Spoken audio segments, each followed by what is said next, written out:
Alright, so in this video, I'm going to St. George Island, Florida. So, St. George Island is this small town. It's a little bit past Panama City Beach. We had about like a 9-hour drive from where we live in Tennessee. The only major city we passed through was Birmingham, so that's where we stopped for lunch.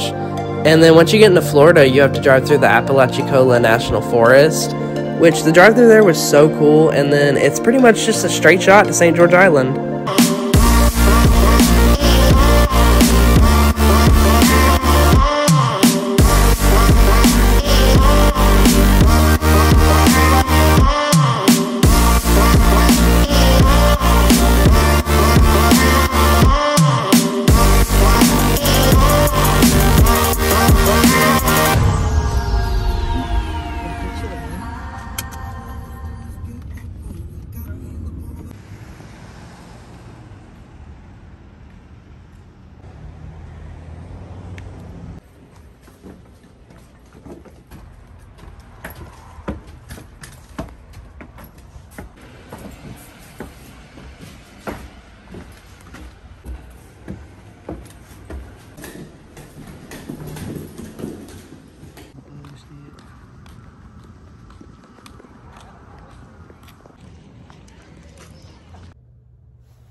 So, last night we checked into our hotel. We're staying at the St. George Inn. It's a historic inn in the center of town. It's a little on the dated side, but overall I'm super pleased with our stay there.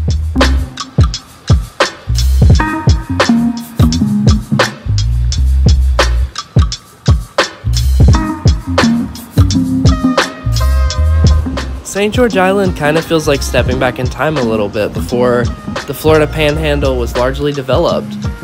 And St. George has the Cape St. George Lighthouse. It's a pretty big lighthouse in the center of town. You actually can go to the top of it and see awesome views of the ocean, but of course I chose the one day it was closed to try to get to the top of it. So unfortunately I missed that. Even if you can't climb to the top of it, it still is pretty cool to look at from the ground. The lighthouse actually has a pretty cool history behind it. It's been rebuilt 3 times because of hurricane damage. St. George Island has a really big stray cat population. One of the cats is really friendly and the locals have named him Cheech. You can see me petting him.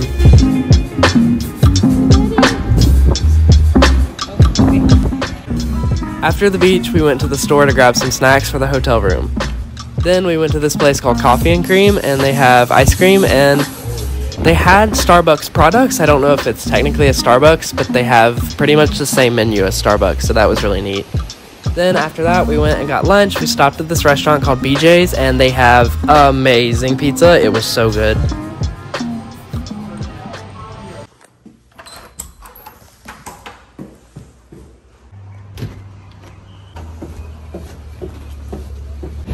A little bit dehydrated, so I'm going to the store to buy some water because we don't have any.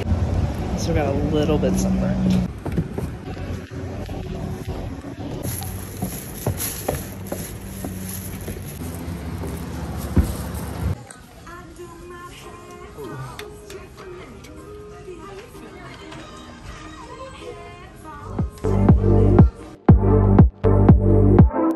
So if you notice me being a little red, I got pretty badly sunburnt, but decided to tough it out and go for a walk around the island.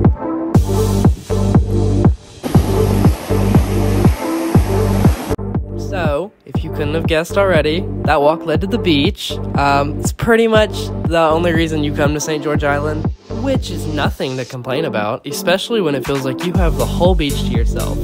St. George Island is completely a public beach, but I don't know if it was just because we were there in October, but it felt like we had the whole beach to ourselves. It was amazing.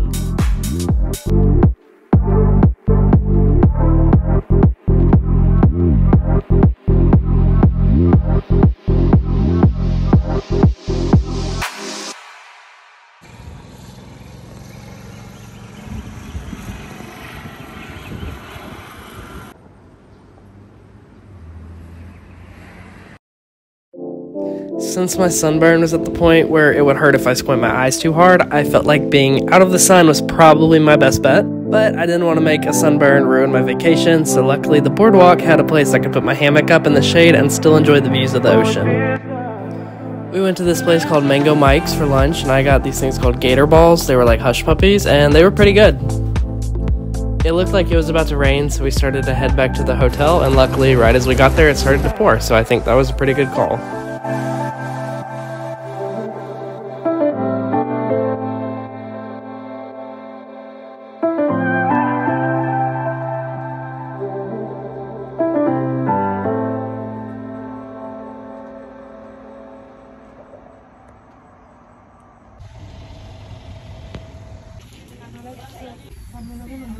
It's day 3 on St. George Island. For breakfast, we went to Weber Donuts. It's a pretty iconic donut shop in the area, and you have to get there quick because they're only open until they're sold out of donuts, which does not take long at all. I was there at 9 in the morning and bought the last 2 donuts they had. Since St. George Island is such a small island, most people opt to rent golf carts instead of driving their cars around. So we figured since it was our last day on the island, what better way to enjoy it than by renting a golf cart? There I am, looking like a tomato.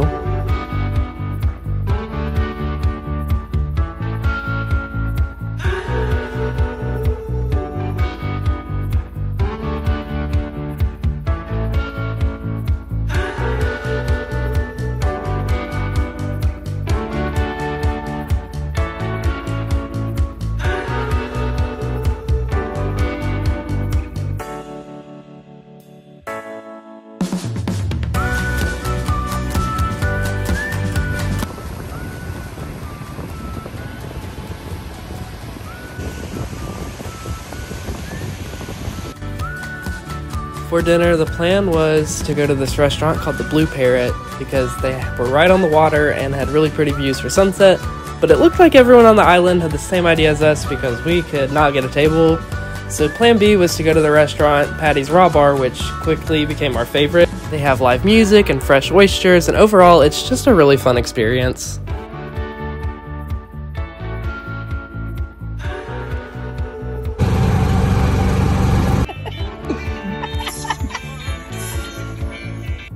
Due to low levels of light pollution, St. George Island has a ton of stars you can see at night. I wasn't able to get it on video, but I got a really good picture of it.